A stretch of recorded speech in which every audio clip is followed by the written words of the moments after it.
Hi everyone, Anthony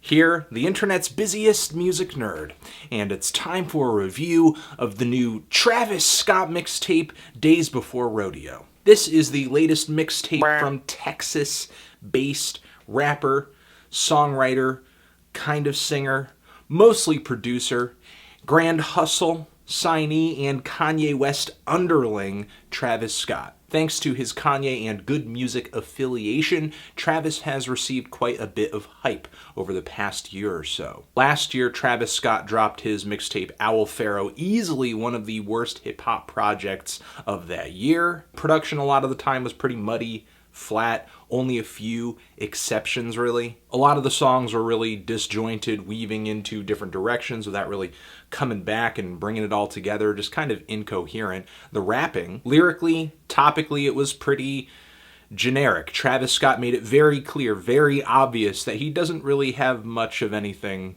to say. Nothing really smart or meaningful, which is fine if you don't want to go that route, but I don't really find any of his lyrics to be clever or even legitimately entertaining. As far as his flow and the sound of his instrumentals go, the style of hip-hop that he's making, Travis just comes off really trendy, drowning in his influences a lot of the time, which for the most part are Kanye West, Kid Cudi, a bit of T.I., a lot of southern hip-hop, a lot of trap rap, and now Travis Scott is back. New year, new mixtape. This mixtape, Days Before Rodeo, I understand is sort of the predecessor project to Travis's forthcoming commercial album, Rodeo. A lot of people seem to remember me condemning his last mixtape and were really sort of curious as to whether or not I think there's been any significant improvement from one project to another. And Days Before Rodeo is definitely, unquestionably, a better project. But is Travis getting better?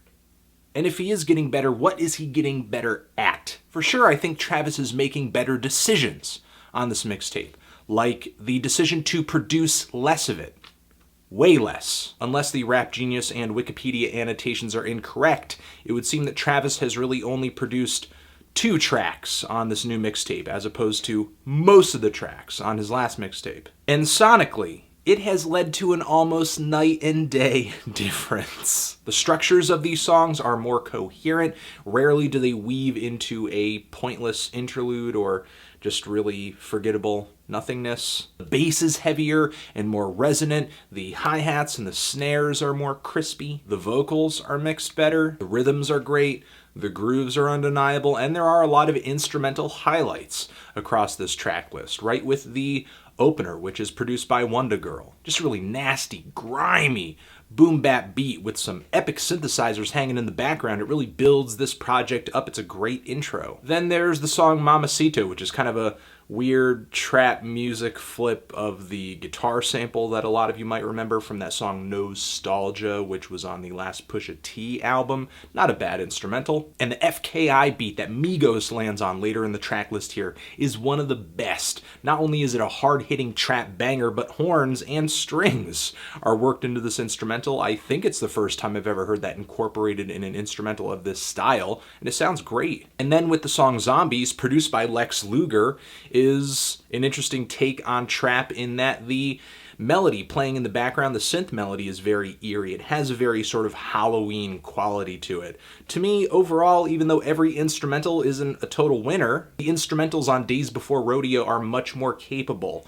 than what was on Pharaoh. Stylistically on this project, Travis seems to be going down a lot of the same roads. I mean, you're getting a lot of southern hip-hop, a lot of trap rap, a lot of auto-tuned choruses that seem to be influenced by maybe a little bit of Future, some Migos, maybe some Chief Keef. Some of the hooks are pretty catchy. Mamacita, cita, cita, straight up. Once again, on this project, Travis Scott's middle name is Trendy, and he spends so much time chasing these trends, he does very little to give himself an actual edge or significant difference from any of his contemporaries. Lyrically, I don't think I need to tell you, Travis Scott's not really saying much of anything. Money, drugs, women, success, partying, not inherently bad things to rap about, but all the lyrics just add up into yet another self-centered rapper. And Travis Scott doesn't really bring any justification for the self-centeredness. He doesn't really have a flair or a story or a unique angle to any of this. Because there was a line on the opening track here that caught me where Travis is bragging about his 3 #1 albums, and it just, in my head, I just went, what? You're talking about 3 albums that you co-produced, 1 beat on each. The Gifted, Yeezus, and Magna Carta Holy Grail. And these albums are not climbing to the top of the charts because people know that Travis Scott is producing for them. And I can't see Travis Scott's solo albums climbing to the top of the charts because nearly every track on this project sounds like a track from another project. As much as I love the beat on the intro, the overall vibe of this instrumental, as well as Travis's delivery, kind of reminds me of something off of Schoolboy Q's Oxymoron. Just really dark, grimy, aggressive, but sort of atmospheric and nocturnal too. There's the Quintana sequel on this mixtape, whose only saving grace is the T.I. verse toward the end. And at this point, the song has essentially been reduced down to just sort of like a Chief Key for a Migos ripoff with all the auto-tuned choruses and so on and so forth. The song Drugs, You Should Try It sort of sounds like I'm listening to a bunch of depressed robots moan with auto-tune effects on their vocals, out into the night. And on tracks like Zombies and Don't Play and Basement Freestyle here and there and Travis Scott's flow, I get like, you know, these cute little Kanye inflections. When the songs aren't sounding like other artists, they're just kind of blending together because sonically they have a little bit too much in common. What does make some of these songs stick out are either choruses or hooks or lyrics that are just in bad taste. The most memorable moments on this project are not really good moments. Maybe the instrumentals, but the most lively and entertaining and memorable verses on this project come from other rappers. Even as he is slurring every other word, I find Young Thug more entertaining on the few features he has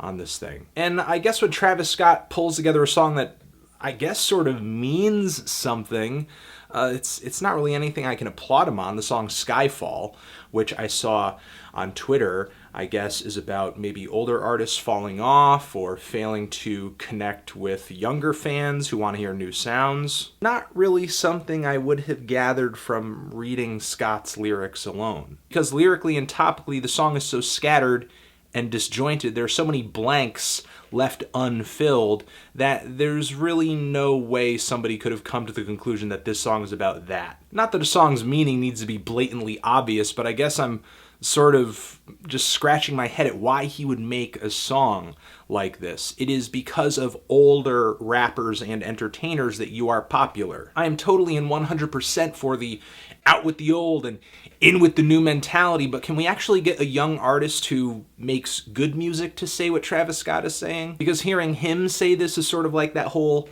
Trinidad James, Atlanta runs New York comment that everybody got angry over. In conclusion, this mixtape, it's got some decent beats. It's got some good beats too. It's got a pretty decent features list. Nearly every rapper surpasses Travis Scott's ultra low lyrical standards. Even Big Sean passes with flying colors. Lyrically, there's not much here, and I am very much pro dumb fun, but this album isn't even fun.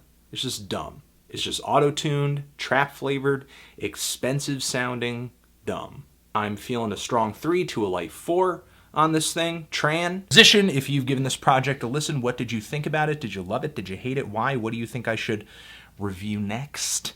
And that's it. Anthony Fantano, Travis Scott, forever.